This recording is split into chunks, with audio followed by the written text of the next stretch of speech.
Times नौ के इस संवाद कार्यक्रम में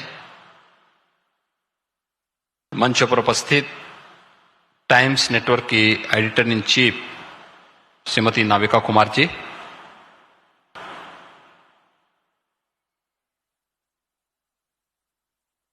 managing editor and CEO Times Network CMK Anand ji, managing editor Times Network Shri Mihir Bhatt ji, संवाद कार्यक्रम में उपस्थित प्रदेश सरकार में मेरे वरिष्ठ सहयोगी, प्रदेश के वित्त और संसदीय कार्य विभाग के मंत्री श्री सुरेश कुमार खन्ना जी, टाइम्स नेटवर्क से जुड़े हुए हमारे सभी अन्य महानुभाव, उपस्थित महानुभाव, मैं आप सभी का हृदय से अभिनंदन करता हूं। टाइम्स नेटवर्क को इस बेहतरीन संवाद के लिए हृदय से धन्यवाद देते हुए उनका भी अभिनंदन करता हूं। टाइम्स नेटवर्क को मैंने 2 वर्ष पहले इस प्रकार का सीजन चल रहा था और तब भी मैंने कहा था, उस समय जब नाविका कुमार जी ने इंटरव्यू लेते समय मुझे पूछा था कि क्या होगा, क्योंकि जो उत्तर प्रदेश के बारे में किंवदंती थी कि उत्तर प्रदेश में कोई मुख्यमंत्री पूरा कार्यकाल पूरा करने के बाद कभी रिपीट नहीं होता है, कोई मुख्यमंत्री अपना कार्यकाल पूरा करने के बाद दूसरी बार आ जाए, ये कभी नहीं हुआ है। इस बार क्या होगा? तो उस समय मैंने कहा था कि इसी के लिए मैं आया हूं और चिंता मत करिए, फिर हम लोग आएंगे, और आज फिर से हम लोग आपके बीच में आए हैं। मैं सबसे पहले आपको बधाई देता हूं। अयोध्या में 500 वर्षों के बाद प्रभु श्री रामलला अपने भव्य, दिव्य और नव्य अयोध्या में अपने स्वयं के मंदिर में विराजमान हुए हैं। इसके लिए मैं आप सभी को, सभी टाइम्स नेटवर्क से जुड़े हुए सभी दर्शकों का भी हृदय से अभिनंदन करता हूं और उनको बधाई भी देता हूं। आज एक नई अयोध्या के दर्शन हो रहे हैं, तो नई अयोध्या नए उत्तर प्रदेश में ही आएगी, और नया उत्तर प्रदेश ये नए भारत का नया उत्तर प्रदेश है। स्वाभाविक रूप से हर व्यक्ति को बोलने का पूरा अधिकार है।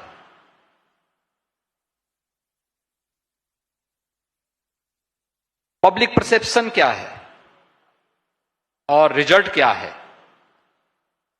ये 2 मायने रखते हैं।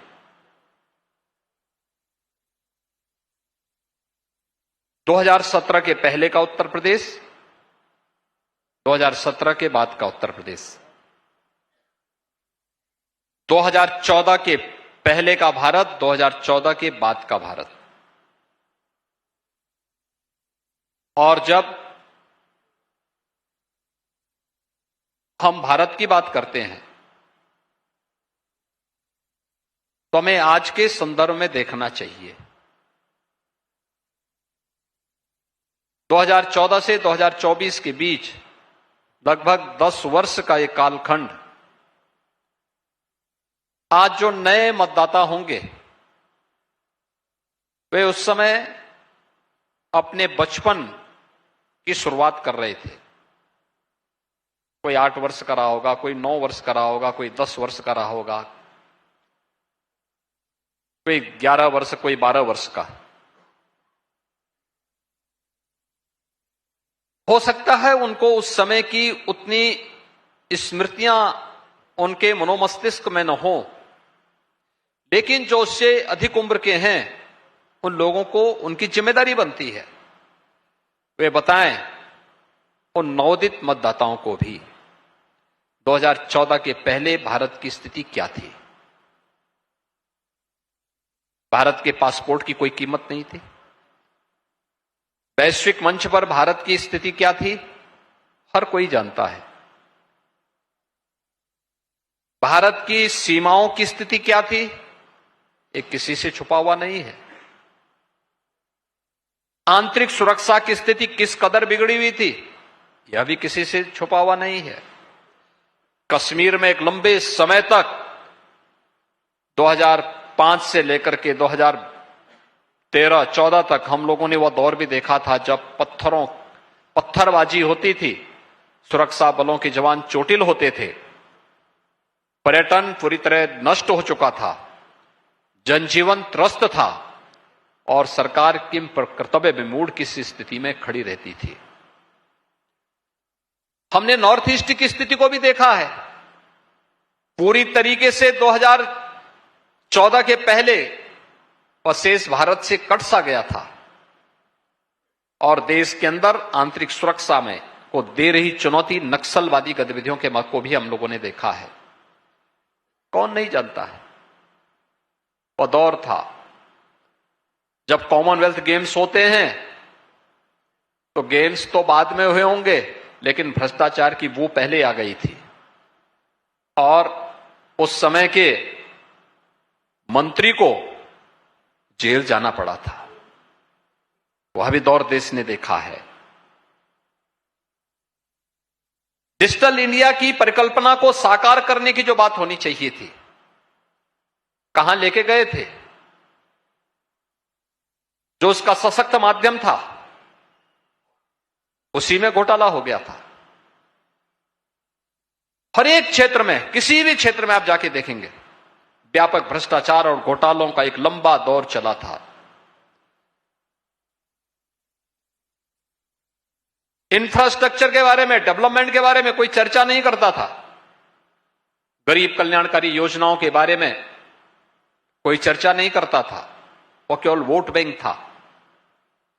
उसको शासन की हिस्सेदारी मिले, यह सरकार के एजेंडे का हिस्सा नहीं था। लेकिन 2014 के बाद बदले हुए भारत को भी हमने देखा है। एक नया भारत वैश्विक मंच पर, जिसका सम्मान ही नहीं बढ़ा है बल्कि जो नेतृत्व दे रहा है, जो केवल वैश्विक मंच पर ही अपनी धमाकेदार उपस्थिति के लिए नहीं जाना जा रहा है, बल्कि उतनी धमाकेदार स्थिति के लिए वह अपनी सीमाओं की सुरक्षा भी कर रहा है, अपनी अर्थव्यवस्था को भी उतनी ही सुदृढ़ कर रहा है। हम भारतवासी कितने गौरवशाली हैं कि जब भारत अपनी आजादी के 75 वर्ष पूर्ण कर रहा है, आजादी के उस अमृत महोत्सव वर्ष में भारतवासियों ने उस ब्रिटेन को पछाड़ करके दुनिया की 5वीं बड़ी अर्थव्यवस्था के रूप में अपने आप को स्थापित किया, जिस ब्रिटेन ने भारत पर लगभग 200 वर्षों तक शासन किया था। एक नया भारत इस रूप में, और इंफ्रास्ट्रक्चर के लिए highway, railway, metro, rapid rail, air connectivity, हवाई चप्पल पहनने वाला भी हवाई जहाज की यात्रा करेगा, यह परिकल्पना साकार हुई है आज। इनलैंड वाटरवे, पब्लिक ट्रांसपोर्ट की आधुनिकतम सुविधाएं आज देश के अंदर देखने को मिल रही हैं। इन सब के साथ ही गरीब कल्याण योजनाओं का लाभ, केवल योजनाएं प्रारंभ नहीं होना है, बल्कि योजना का लाभ बिना किसी भेदभाव के हर भारतवासी को प्राप्त हो सके। जो कभी कल्पना थी आज वह साकार हुई है। जो एक गरीब पहले सोचता था कि क्या मुझे भी कभी इस योजना का लाभ मिल पाएगा, आज वह उस योजना का लाभ प्राप्त कर पा रहा है। योजनाएं किसी जाति, मत, मजहब की तुष्टि के लिए नहीं, बल्कि भारत की 140 करोड़ जनता की संतुष्टि का कारण बन रही है। और यही सच्चा लोकतंत्र है, जहां पे जनता को जनार्दन के रूप में पूजा जा रहा हो और जनार्दन के रूप में उसकी संतुष्टि के लिए सरकार उस प्रकार की योजनाओं को क्रियान्वित कर रही है जिसमें उसको शासन पे विश्वास है और योजनाओं का प्रभावी क्रियान्वयन भी वहां पे देखने को मिल रहा है।